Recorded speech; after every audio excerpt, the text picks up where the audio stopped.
Alright guys, got a deck profile for you today. This is what I played at the last regionals. To be honest, I was still kind of suffering from the after effects of a concussion at the time, but I did a lot better than I planned on doing. I actually finished 4-3-1, so that's not that impressive. But going into round 5, I was 4-0, and I was in 5th place, and I was like the crowd favorite to win. Everyone was talking about me.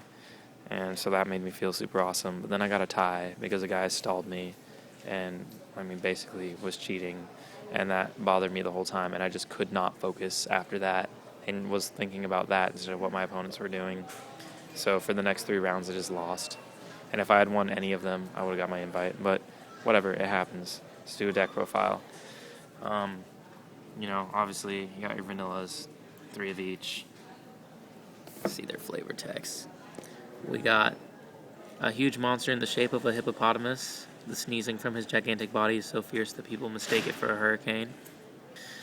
And we've got Sabersaurus. This normally gentle dinosaur enjoys relaxing in its nest in the prairies. If it becomes angry, it turns terribly ferocious. And you can see it turning terribly ferocious. And then you got Night Assailant, Sangan, and then the 2 tour guides. Fremderfern, Oster, Unterwelt, and tour guide. And, 2 rabbits, Gore's double Veiler. That's not what that was.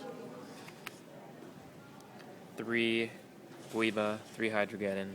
This was 2 Fiendish Chain, but I'm changing it to Bottomless Trap Hole because it's a lot better versus the meta, okay? Was Fiendish Chain, now Bottomless. 2 Mirror Force. 2 Mirror Force is awesome. 2 Deep Prison, 2 Warning, and then Solemn Judgment. And then for the spells we got 2 Duality, 3 Forbidden Lance because I play, these 6 cards.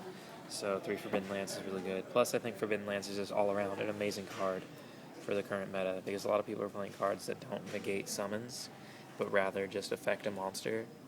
So, it's powerful against all of this, and then not that, and then also, compulse, stuff like that. You can just, lance your monster and be like, nah. And often, I didn't have to negate with Logia, because I had Lance.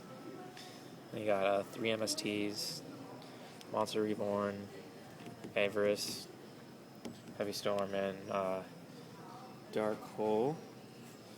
And then in the extra deck, I actually only have 14 cards right now. The 15th was Utopia Ray, but I was borrowing it from Vengeful Seed, and so he got it back. Wind-up Zenmaines, 2 Leviair. I know a lot of people say you should only play 1 because Torite is at 2, but when I side into Macrocosmos, the double Leviair helped a lot. I might still go down to 1 anyways in order to fit both Butterfly and Utopia Ray in, since it's at 14 right now, and I would add both of those and take out this, but we'll see. Number 17, Leviathan Dragon, pretty self-explanatory, and number 30, Acid Golem of Destruction, also pretty self-explanatory. And then for the rank 4s, you've got Maestroke, because Maestroke's busted, 2 Dolkas, 3 Logias, Utopia, Gemknight Pearl, and then I had Utopia Ray, and I would go -1 Leviathan to add a Photon Papal Operative, but I didn't have one, and no one had a spare. So, yeah. And then Chimera Tech Fortress Dragon, because Geargias and Windups and stuff. And I sided Cyber Dragons, obviously. And, so yeah, there's the main and extra.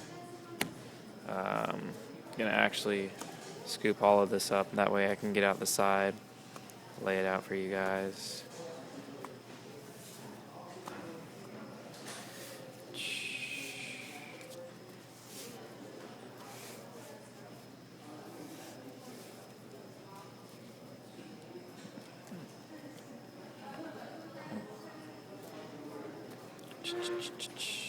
So sorry about this taking a little bit. I'm trying to do it one-handed so that I can keep recording.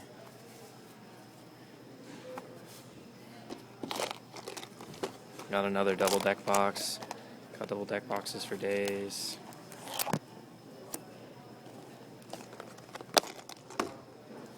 Alright, so In the side deck, I had 2 DD Crows,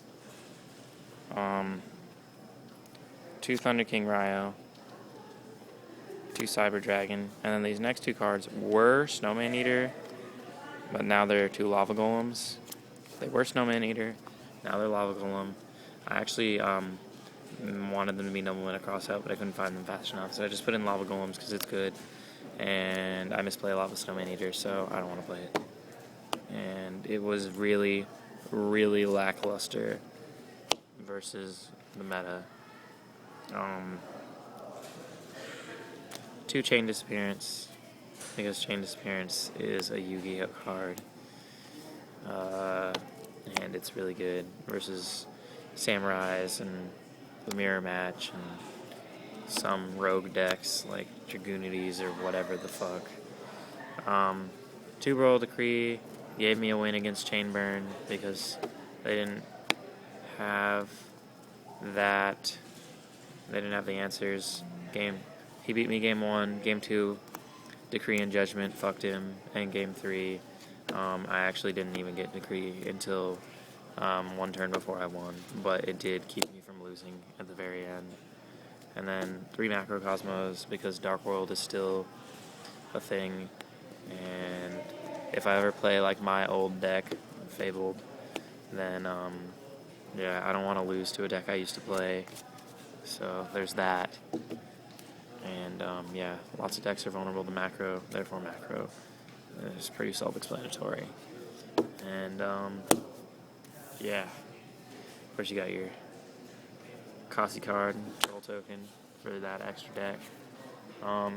So rate, comment, subscribe. Let me know what you liked, what you didn't like. Quick Q&A. People say, why Guiba and Hydrogeddon? And I think that in order to make up for the loss in consistency in the deck, it's very important that the deck is able to go into slow XYZs. Therefore, I wanted to up my dinosaur count. And I thought the best way to do that would be to play Hydrogeddons on top of the Guibas that I was already playing. And then I went up to Triple Lance. And for those of you who have been counting, this is 42 cards. So yeah, I guess if you wanted it to be 40, what I would probably do is take out the Hydrogeddons and the Lance and 1 Lance and make it and then add 2 cards of your choice. So yeah, probably like Thunder Kings. So and then it'd be pretty much standard, I guess. Yeah, it was Dino Rabbit. I was really good with it, and you know, Rescue Rabbit is a Yu-Gi-Oh card. So I will see you guys later. Rate, comment, and subscribe. And the tour guide says goodbye.